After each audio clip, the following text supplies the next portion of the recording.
배나TV를 위해서 구독 신청 꼭 해주시고 광고도 끝까지 꼭 봐주십시오. 부탁드립니다.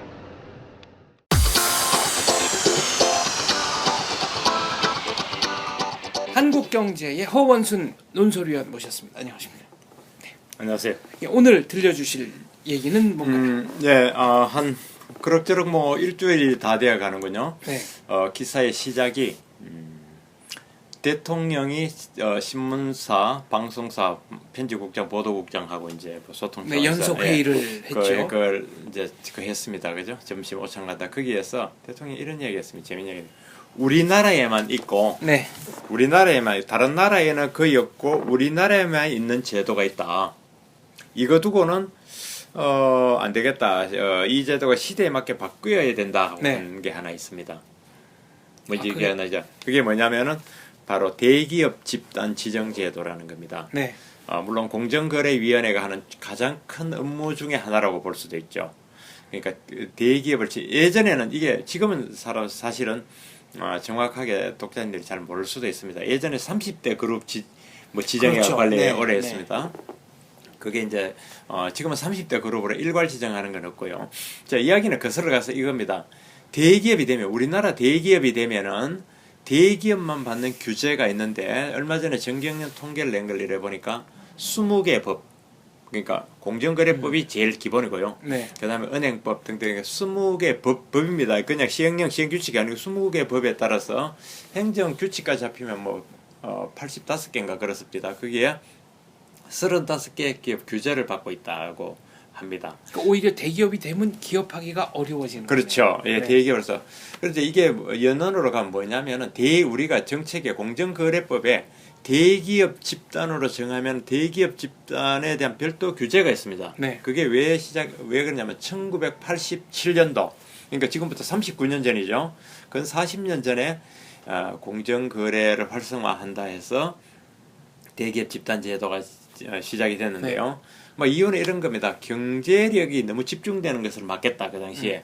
그런 이유. 다른 하나는 기업이 문어발식 경영으로 막 출자를 마구 해가지고 A라는 회사를 만들고 순환 출자. 그렇죠. 네. 예, 순환 출자도 하고 상호 출자도 있고 여러 가지. 네. A라는 회사가 B라는 출자해서 B를 만들고 B에서 은행에 돈 빌리고 그 C라는 회사를 만들고 C는 또 D를 만들고 이런 거는 이제 그리고 또 D는 A로 다시 출자하게 돼. 이게 이제 순환 출자고 상호 출자는 A라는 회사를 만들어 가지고 B를 만들고 B에서 또 A를 또 정제를 하고 이런 것들인데 하여튼 그런 것들을 좀 막자 이래가 한 게 그 대기업 지정 제도였고요. 그 당시에 30대 그룹을 자르다 보니까 그때 기준으로 4천억 원, 자산 4천억 원 기준으로 잘랐던 겁니다. 네. 그게 쭉 내려와서 어떻게 보면 공정위가 하는 것 중에는 이제 공정적 반독점법, 공정거래를 막는 행위를 많이 하면서 이 대기업 지정 집단을 쭉 해오고 있습니다. 네. 87년 쭉 했는데 그동안 이제 세계에서는 이게 대표적인 규제라 해서 없애달라 해서 이 제도가 계속 왔다 갔다 했습니다. 주로 왔다 갔다는 아니고 조금씩 개선은 됐죠. 그래서 그동안 아까 말한 대로 순환 출자 A, B, C, D 돌아가는 네. 그다음에 상호 출자, 그다음에 또 이 대기업이 되면 공시의 의무도 굉장히 강해집니다. 기업 내용을 아주 자세하게 강하게 되고요.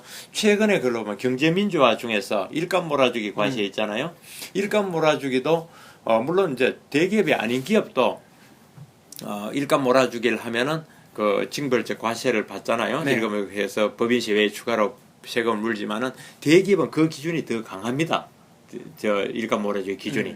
그래서 그런 것들 같이 합치면 뭐 굉장히 많아요. 가장 대표적인 게 금산분리 또는 은산분리라고 하는 은행과 산업자본의 분리. 즉 은행을 금융업을 전업으로 하지 않는 기업. 금융으로 전업을 한다면 뭐 한국투자금융이라든가 뭐 교보라든가 이런 거 말고 삼성그룹이나 현대차 이런 데가 금융을 전업으로 하지 않는 기업은 은행 지분을 4% 이상 가질 수 없다. 의결권 있는 주식으로는 가질 수 없다. 아무리 가질 수 없지만 가져도 의결권은 4%밖에 못 가는데 이게 이제 금산분리 또는 은행이라 해서 은행과 산업에서 은산분리라고 했잖아요. 이제 이런 거는 은행법에 다 되어 있거든요. 그래서 이렇게 그 대기업 규제법이 굉장히 많은데 이걸 이제 대통령이 언급을 끄잡아낸 거예요. 그동안 그쪽이라서 아까 말한 대로 순환 출자도 안 된다. 그다음에 이제 뭐 상호 출자도 안 된다. 공시 의무도 강하다. 경제민주화에다 일감 물어주기도 있다. 예전에 지금은 없어졌지만 한때는 출자 총액 제도라는 게 더 있었습니다. 네. 출자 총액은 또 뭐냐면은 자 우리가 대기업이다 뭐 가령 자산 일정 규모이다가 뭐 예를 들어 삼성이다 현대다 어디다 롯데다 대기업이 되면은 자기가 가진 자산의 40%였나요? 거기까지만 자본금으로 출자를 할 수 있지 나머지는 더 이상 못하게 즉 문어발식 경영을 망대해서 못하게 하는 그런 법도 네. 있었는데 그거는 너무하지 않나 이런 출자를 못하게 하면 예전이나 지금이나 계속 투자 문제가 나오니까 안 된다 해서 그거는 2002년도에 그 출자 총액제도는 없어졌습니다. 그래서 자 다시 정리하면 1987년도부터 그 대기업 지정 제도라는 게 공정거래법에 의해서 만들어졌는데 그동안 이제 그렇게 계속 일부는 없어지고 강화되고 이러다가 처음에 출발할 때는 30개 대기업 그룹 우리 그룹이라는 집단에 했더니 그게 끊었더니 자산 4천억 원을 그 당시에 끊었는데 쭉쭉 계속 뭐 2조 원하고 변천해가지고 39년 만에 지금은 어떻게 되냐면 이거를 자산 5조 원을 기준으로 해서 대기업 집단으로 끊습니다. 네. 아까 말씀드린 대로 대기업 집단에 대한 맞는 규제가 굉장히 많아지는 거죠. 그런데 이거를 대통령이 언급을 하고 나온 거예요. 이게 해마다 하는데 4월 초에 4월 들어서면서 공정위가 지정한 거예요. 우리나라 6개 그룹이 이 대기업 집단에 신규로 들어갔습니다. 네. 제가 이름 되면 아마 기억날 겁니다. 셀트리온, 네. 하림, 닭고기 하는 네. 하림, 카카오, 음. 그다음에 공기업 중에 서울시 산하의 SH 네, 공사, 공사. 또는 네. 그다음에 금호석유화학, 음. 금호석유화학 하나는 또 뭐더라? 한국투자금융일 겁니다. 한국투자금융. 네. 그래 6개입니다. 한국투자금융까지. 근데 이게 과연 진짜 우리 국제 경쟁을 하는데 기업이 국내에서만 경쟁하는 거 아니잖아요. 그 저도 그 질문을 좀 하고 싶었는데 우리나라에선 대기업이지만 이게 세계 무대로 나가면 여전히 뭐 중소기업 정도 수준이지 그렇습니다. 않습니까? 금호석유화학이나 셀터리온이나 카카오톡 당사자한테는 대단히 미안한 얘기지만 그런 기업을 국제 무대에 넣어놓고 대기업이라 하면 국제 산업계 네. 금융계에서 네. 한마디로 조금 웃을 수 네. 있겠죠.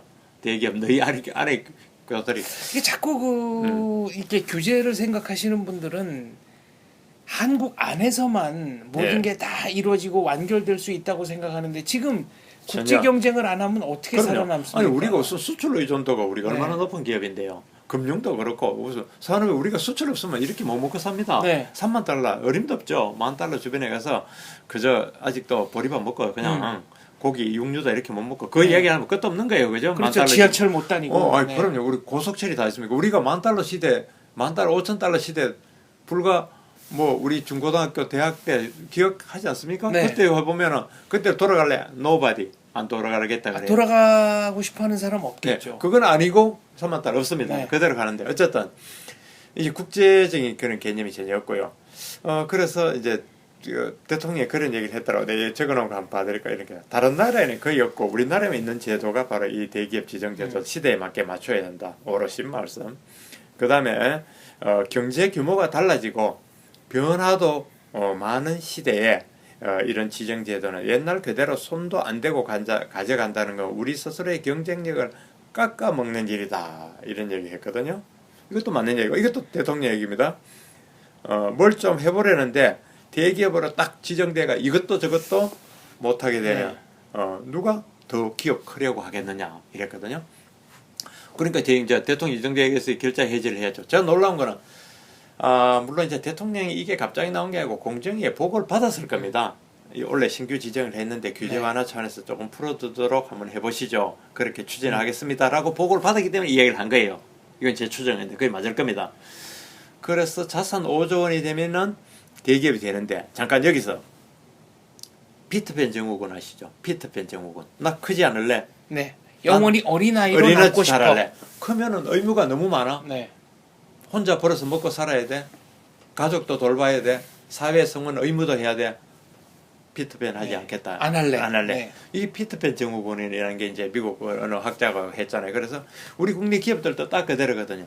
그 퀸터그라스 양철북 두드리는 꼬마처럼 그것도 뭐 퀸터그라스의 그 양철북은 그 나치에 대한 저항이나 있고 저 뭐 무슨 그렇죠. 해악이라도 있고 네, 성장을 스스로 그렇죠. 멈춰버린 스스로 먼저 소년. 병철을 한 뭐 해악이나 나치에 대한 고발을 했지만 피터팬 증후군은 스스로 성인이 되지 않고 크지 않겠다는 겁니다. 그러니까 우리나라 지금 중견 벤처기업, 중견기업 이런 데서 대기업이 되지 않겠다는 게 굉장히 많아요. 셀트리온이나 하림이나 아까 말 셀트리온, 하림, 카카오 이런 데 대기업 싫다는 거예요. 기업을 그렇죠. 키워나가야지 뭐. 그런 순간에 뭐 20개 법률로 85개 규칙까지 해서 35개 규제를 받게 되는데 뭐 나 지금 떳떳하고 좋은데 뭐하러 하겠냐 이래 됐거든요. 이 대기업 집단 지정 제도를 아예 없애버리는 건 어떻습니까? 그래서 한번 생각해 보자 이거예요. 네. 대기업 집단 제도를 처음에 도입할 때 이유가 뭐냐? 크게 봐서 두 가지로 보여집니다. 제가 볼 때는 경제력의 집중. 네. 대기업, 소위 말 대기업에 너무 경제력이 집중되니까 그걸 좀 분산하자. 오케이. 일리 있는 얘기입니다.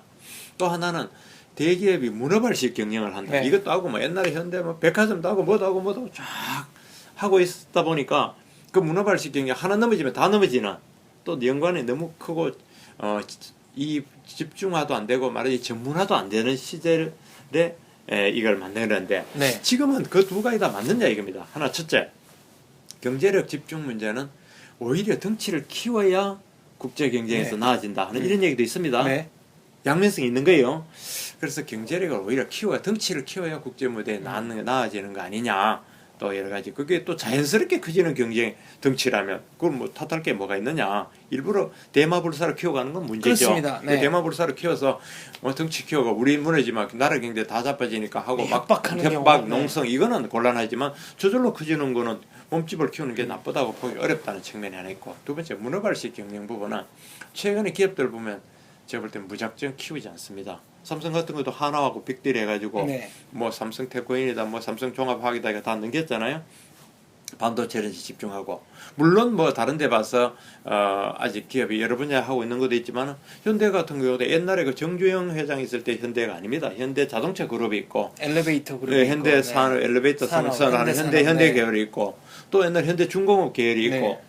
뭐 그렇게 나름대로 그게 세분화되니까 현대중공업이 저렇게 어려운 상황이 벌어져도 현대중공업 계열 그러니까 뭐 옛날 현대종합상사하고 그쪽만 지금 그거지 현대자동차 그러면 전혀 뭐 거의 네, 뭐 영향거래는 도와주거나 뭐, 네. 도와줄 수 없어요. 네. 그래서 예전과 달리 문어발식 경영 어느 정도 끊어지고 기업 스스로가 선택과 집중을 하면서 M&A를 하는 과정 아니냐 지금. 그 이유 그러니까 옛날에 정부가 우려해준 레퍼리 심판이 우려해준 시대에서는 많이 벗어났다. 네. 이렇게 이렇게 보여준다면 이 제도가 더 이상 과연 효용이 있는 거고 유효한 거냐 우리가 이렇게 봐야 된다 이거죠. 저는 사실 문어발식 경영도 예. 당시 시대적인 상황이 낳은 기업의 선택이었다라고 생각합니다. 그것 좋은 또 지적입니다. 문어발 기업이라는 게 뭔가 이익이 되니까 했을 거 아닙니까? 예. 근데 신규 사업에 진출을 하려면 인력이 필요한데 우리나라는 이 고용과 해고가 자유롭지 못하니까 물론 이제 80년대는 고용한 인재들 워낙 그 인재 숫자가 대학 졸업생 숫자가 얼마 안 되니까 이제 놓치기 싫은 측면도 있었지만 그 이후에는 이제 해고가 안 되니까 그렇죠. 그러면은 그 인력들을 쓰기 위해서는 신규 사업을 벌일 수밖에 없는 측면이 네, 그렇죠. 문어발식 경영의 저는 본질적인 기능은 이런 거라고 봅니다. 기업을 하는 입장에서는 새로운 사업을 계속 해나가고 싶고 새 사업을 해나가고 싶은데 네. 그 당시로서는 우리가 두 자리 성장할 때 새로운 사업을 해나가는 과정이었다고요. 문어발식 경영의 하나하나 기업이 새로운 사업의 네. 연장이었기 때문에 지금 우리가 그만큼 컸던 게 하나 있고 또 하나는 기업을 그렇게 키워나가는 데서 일종의 리스크 분산입니다. 네. 하나 했다고 망해버리면 쫄딱 망해버리니까 여러 개를 벌려놓고 리스크를 분산하잖아요. 네.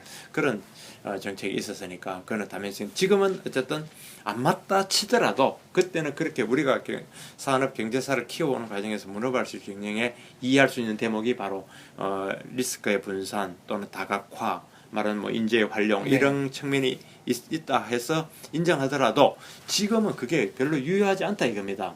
그거를 그렇죠. 스스로 기업들이 그렇게 문어발식 경영하지 않고 있어요. 이제는 문어발 해봐야 옛날만큼 이익이 안 되니까. 그렇다면 경제력 집중과 문어발식 경영이 이유로 내세웠던 기업 집단 제도라면 지금은 전향적으로 봐야 되는 것이 아니냐. 그래서 이게 뭐 지금 자산 5조 원이면 아까 뭐 정말 금연석유학 같은 것도 대기업이라고 뭐 할인까지 다 넣어가지고 규제할 수 있느냐. 그래서 지금 해보니까 지금 모두 65개, 65개가 나 됩니다. 대기업이라고 지정하는 게 많네요. 너무 많죠. 네. 그런데 요거를 자산 10조 원으로만 올려도 이른바 양적 완화. 일단은 양적 완화를 거기다 붙였습니다만 그건 뭐 농담으로 치고 커트라인을 자산 5조가 아니라 자산 10조 원 이상의 기업을 그걸 하더라도 네. 37개인가로 확 줄어듭니다. 37개인가요? 제가 한번 그 숫자 네. 뽑아본 게 있는데 그러면 이거를 아예 없애면은 어떤 문제가 있는 겁니까? 좋은 의견입니다. 우선 37개네요. 네. 아예 없애는 거에 답하기 전에 제가 볼 때는 아예 없애는 게 문제가 될까요? 좀 뭐가 문제가 네. 될지 모르겠네요. 그러니까 뭐가 문제가 될지 잘 모르겠는데 모르겠습니다. 우선 현실적으로 이런 문제를 한번 봅시다. 얼마 전에 우리가 인터넷 전문 은행을 정부에서 예비 허가를 해줬죠. 네. 카카오가 받았습니다. 그죠? 그리고 카카오가 은행이 되는 겁니다.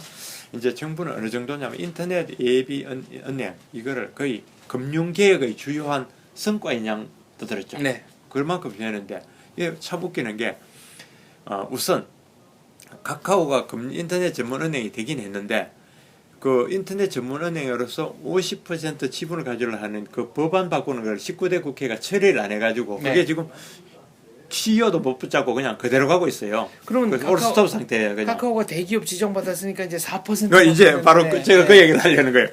카카오가 대기업이 되니까 대기업 그 공정거래법에 따르면은 4% 이상 의결권에 있는 지분을 못 갖게 돼 있다고요. 그럼 경영을 못 하는 거 아닙니까? 그렇죠. 한쪽에서는 야 카카오 당신 그 핀테크 중심의 인터넷 전문 은행 해가 승인을 해놓고 다른 한쪽에서는 공정거래법과 은행법 그걸로 해서 소위 은산분리, 금산분리로 4% 의결을 못 갖는 이런 모순적 상황을 갖는 네. 희한한 정책적 오류, 정책적 괴리, 충돌. 정책적 넌센스지 뭐 한마디로 네. 이런 일이 벌어지는 게 이거니까 좀 전향적으로 어떻게 생각해 보느냐 뭐 5억이나 10억 가본들 우리 국내에서 37번째 대기업이 지금 어디에 지금 해당되는지 제가 뭐 그렇습니다만 그게 과연 국제적으로 대기업을 할 만한 건지 거리가 되는 건지 우리나라에서 가장 큰 기업도 세계 뭐 100대 기업에 몇 개 못 들어가죠.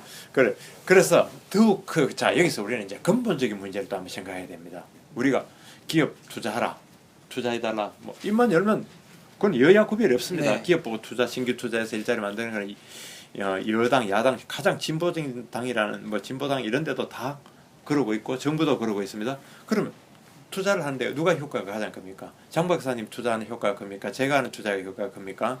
삼성이나 현대차 기업이 하는 게 낫죠. 대기업이 해야 예. 그래야 거기서 뭐 하나 투자해야 투자에 따른 일자리가 100번 네. 치다는 2번 얘기할 필요가 없는 거예요. 일자리도 생기고 거기에 또 협력업체가 따라붙고 또 2차 협력업체가 따라붙고 3차 협력에 따라붙고 거기에 하면 식당이 생기고 주변에 기업 투자하면 뭐 땅이 거래되고 네. 그 기업 쇼핑센터 그 투자에 반대로 지금 대구나 울산에 거제가 웅크려지는 상황에서 일자리 없어지는 거 우리가 뻔히 보는 그 반대 현상이 나오잖아요. 공공기업도 뭐 한전이다 뭐다 혁신도시도 만드니까 그 주변의 생태계 살아나고 하듯이 어쨌든 이렇게 기업 투자를 신규 투자 안 된다, 상호 출자 안 된다, 투자자도 이렇게 묶어놓고 투자하라고 하는 자체가 이미 넌센스 아니냐? 그렇습니다. 그렇잖아요. 네. 가장 큰 넌센스 네. 아닙니까? 근본적인 넌센스를 놔놓고 근본적인 넌센스를 놔놓고 이거를 계속 뭐 아까 이야기 들어보니까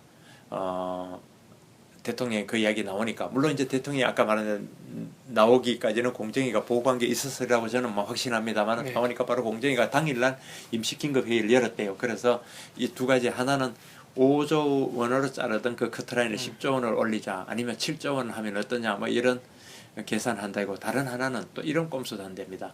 5조 원부터 10조 원까지 5조 원에서 7조 원 혹은 10조 원 뭐 이렇게 구간을 해서 여기는 규제를 좀 적게 하고 네. 요 10조 원 이상은 예전처럼 규제를 좀 많이 하고 뭐 또 20조 이상 예전에 그 큰 4대 그룹 이런 데는 규제를 더 많이 하고 네. 그 규제의 차별화도 논의 중이라 그래요. 공정이 뭐 관료들이 하는 게 그런 게 도사들입니다.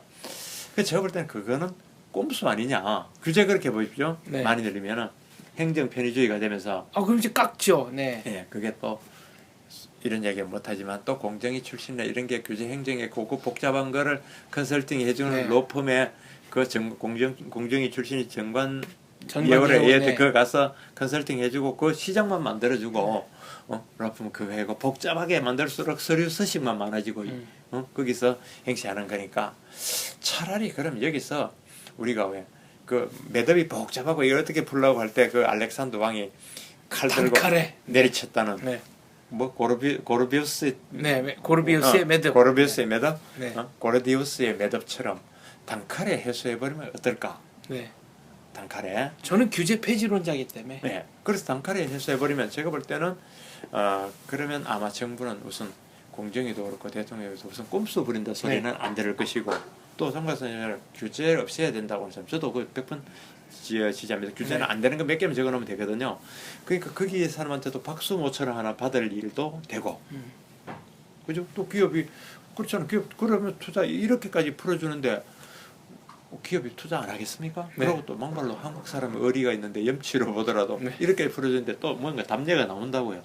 또 하나는 또 해외에 나가서 우리가 오히려 또 하는데도 대기업 뭐다 할 필요도 없고 해서 아마 이 하나가 이 대기업 지정 제도라는 것이 그 이제 중간에 아까 말한 대로 1987년도에 그게 하나 있었고 또 90 몇 년도에서 몇 번 규제를 계속 없애왔습니다. 그래서 2002년도에 그 제가 기록을 보니까 법 바꾸면서 아까 말하는 출자 그 뭡니까 총액 한도 자기 자본의 몇 프로 이런 걸 그때 없애기도 했습니다. 중간중간 많이 없애기도 하고 해서 온 게 이만큼 현재 유지인데 막 차제에 이렇게 화감 털어버린다면 그 대기업들이 국내에 나가서 참 해외에 나가서 더 큰 기업을 하는데 좀 낫지 않을까. 그래 짜잘하다는 얘기 안 듣고 꼼수라는 얘기 안 듣고 그런 생각이 많이 듭니다. 그렇죠. 이 우리 기업들이 해외에 가서 마음 놓고 좀 기업 활동을 할 수 있도록 네.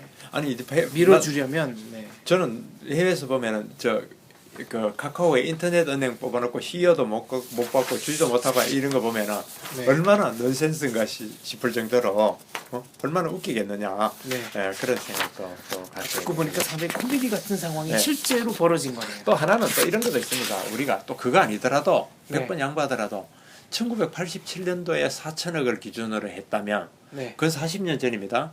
지금 5조 원이면 인플레 시세를 하더라도 몇 배를 더 올려야 그렇네요. 되겠어요. 그죠? 그때 전두환 대통령 때인데. 그렇죠. 원래 이게 전두환 대통령이 본인은 성과라고 내세우는 게 자기가 공정거래법 그거를 네. 실무를 옛날에 나왔던 감사원장에서 전윤철 씨가 많이 했다고요. 네. 공정거래법 해가지고 그 전윤철, 한의원 이런 사람들이 공정거래법 큰 성과라고 하는데 그 당시에는 그 법이 최소한의 그런 근거랄까 명분이 날까 하여튼 그런 철학적 그게 있었다고 네. 할 수 있어요. 그러나 지금은 이렇게 변했는데 시대가 그때하고 지금 우리가 경제와 국제 질서, 국제 경제 이게 얼마나 대한민국이 국제사회에서 차지하는 위상 자체가 달라졌는데 인플레율로만 보더라도 네. 그 당시에 4천억을 기준으로 커트라인을 했더라면 하면 지금은 한 40조는 맞나요? 하여튼 대부분 10조는 오히려 적은 정도로 그 기준을 보면 40년 사이 우리 경제 규모 커진 거 하면은 그러니까 지금 5조 원은 말도 안 되고